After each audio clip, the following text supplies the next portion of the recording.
여기에서 잠시 오른쪽에 보이는 레이어 함께 알아볼게요. 복수의 이미지를 합성하거나 텍스트와 같은 요소를 더해줄 때 각각의 이미지를 층층이 겹치게 되거든요. 지금 레이어 영역을 보시면 가장 아래 페이지에 이미지가 있고 위에 페이지에 텍스트가 있는데 이 각각의 페이지를 레이어라고 생각하시면 될 것 같아요. 레이어 영역 맨 위에 보시면 4가지 기능이 있는데 첫 번째 보이는 기능은 레이어 패널 열기 닫기 기능입니다. 두 번째 기능은 새 레이어 추가 기능입니다. 이 기능 좌클릭하면 맨 위에 빈 레이어가 추가된 게 보이실 텐데 만약 여러분이 브러쉬로 무언가를 그릴 때 이 빈 레이어에 그려주시기 바랍니다. 원본 이미지에 브러쉬를 사용하면 원본 이미지가 훼손되고 말아요. 무언가 그리거나 추가할 때에는 꼭 새 레이어에다가 추가를 해주시기 바랍니다.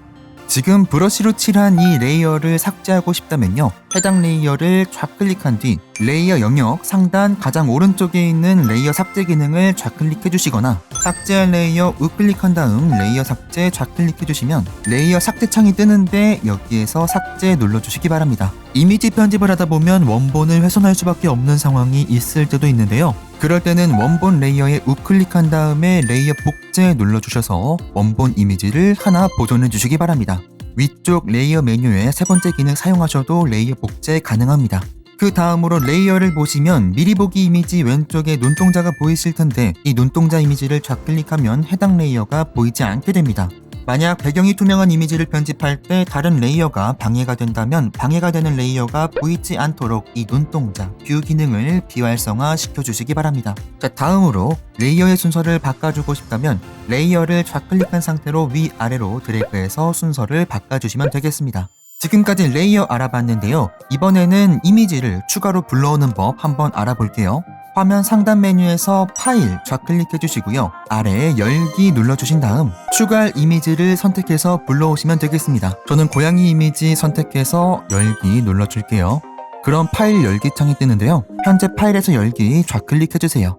그러면 이 고양이 실루엣 이미지가 불러와졌는데요, 이 고양이 이미지의 배경을 마법봉으로 간단하게 제거해 주고요, 그 다음 직접 선택으로 이미지의 위치 옮겨서 합성을 완료하도록 하겠습니다. 그 텍스트가 안 보이니까 텍스트의 위치만 보이는 위치로 이동시켜 주도록 할게요. 이런 식으로 이미지 합성하실 수 있습니다. 이제 또 다른 기능 알아볼 건데요, 다시 왼쪽 편집 도구로 돌아가서 브러쉬 사용해 보도록 하겠습니다. 아까 브러쉬 사용할 땐 새 레이어를 추가한 상태에서 사용하라고 했죠. 새 레이어 추가한 다음에 이 레이어에 브러쉬를 칠해 줄 거예요.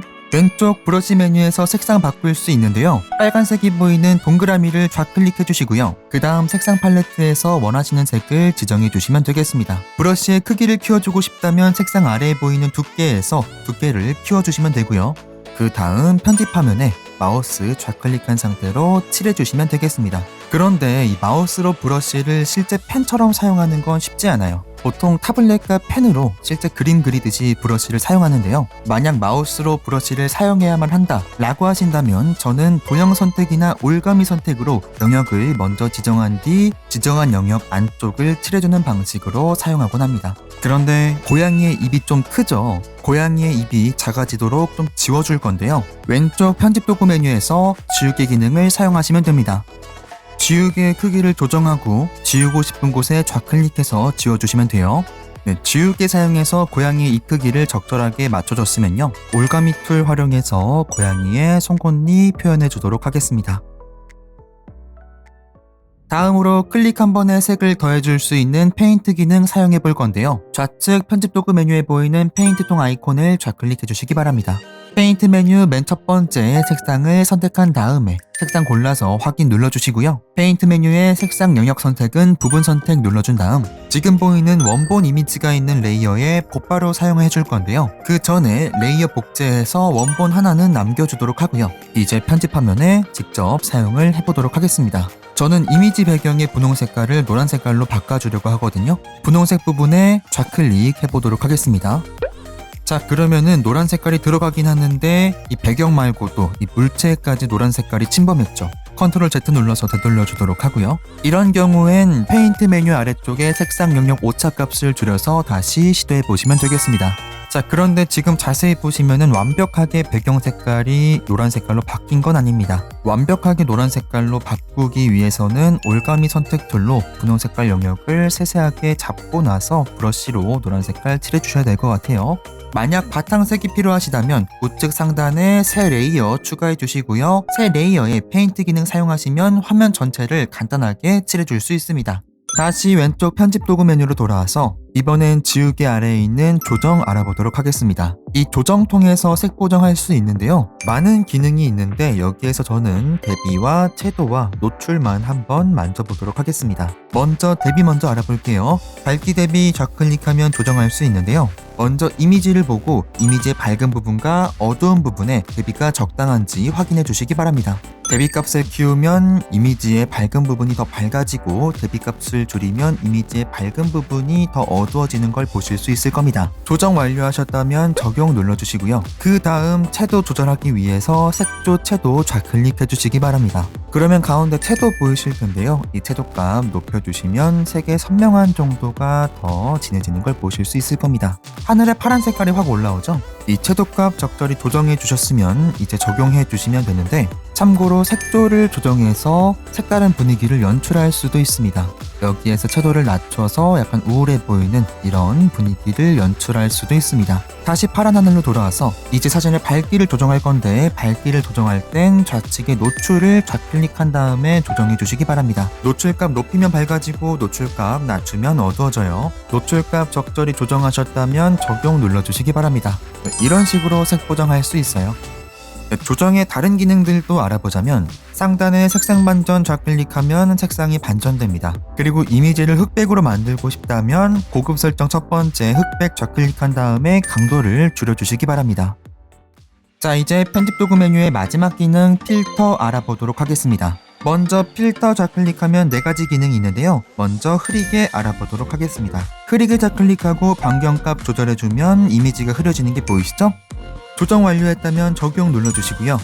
이 흐리게는 특정 부분만 가려줄 수도 있는데요. 좌측 편집 도구 메뉴에서 도형 선택을 선택해 주시고요. 저는 원형 선택으로 얼굴만 선택한 다음에 흐리게 적용해 주도록 할게요.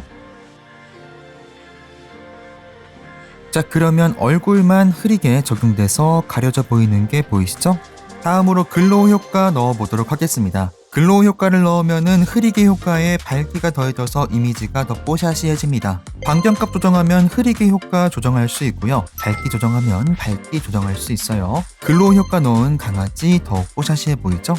다음으로 세 번째 픽셀 효과 사용하면요. 네모 모양의 픽셀 사이즈가 커지면서 모자이크 효과를 넣은 느낌을 줄 수 있습니다. 이 효과도 흐리게 효과와 동일하게 특정 부분만 가려줄 수 있습니다.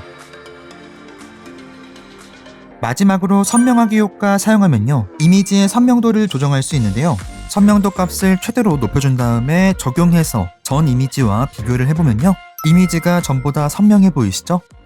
지금까지 알아본 기능으로 이미지 편집을 완성하셨다면 단축키 컨트롤 S 눌러서 저장하시고요. 기억하기 쉬운 이름으로 바꾼 다음에 저장 눌러주시고요. 이제 지금까지 편집한 이미지를 이미지 파일로 내보내도록 하겠습니다. 화면의 상단, 탑바의 우측에 내보내기라고 있습니다. 이 내보내기 좌클릭한 다음 파일의 이름과 파일 저장할 위치 지정해 주시고요. 파일 형식 같은 경우 보통 PNG 또는 JPG로 선택을 해주는데, 이미지의 공백을 투명한 그대로 저장하고 싶다면 PNG로 저장해 주시고요. JPG의 경우 더 작은 파일 용량으로 저장할 수 있지만요. 공백이 하얀색으로 채워지는 점 유의하셔야 합니다. 저는 공백 부분을 투명하게 남겨주고 싶으니까 PNG로 선택해서 저장 눌러주도록 하겠습니다. 파일 저장 창이 나오면 우측 하단에 저장 한 번 더 좌클릭해 주시기 바라고요. 홈 화면 돌아가면은 저장한 파일 바로 보실 수 있고, 파일 우측 하단에 더보기 메뉴 보시면 폴더 열기 있거든요. 폴더 열기 좌클릭하시면 여러분이 내보내신 이미지 파일 확인하실 수 있습니다. 지금까지 곰픽 2024 함께 알아봤습니다. 가격이 비싼 이미지 편집 프로그램은 사용하기가 부담스럽고 난이도가 높죠. 그렇다고 무료인 프로그램을 쓰기에는 기능이 애매한 경우가 많았습니다. 곰픽은 고미지 패스 구독자라면 사용이 가능하다는 점에서 가격이 저렴하고 기능 또한 출중하다고 생각이 듭니다. 인터페이스도 깔끔해서 입문자도 금방 활용 가능하시리라 생각하고요. 유튜버 분들이시라면 이 프로그램 활용해서 썸네일 제작해 보시기 바랍니다. 전 고맨컴퍼니 영상 편집 강사 이모균이었고요. 지금까지 시청해 주셔서 감사합니다.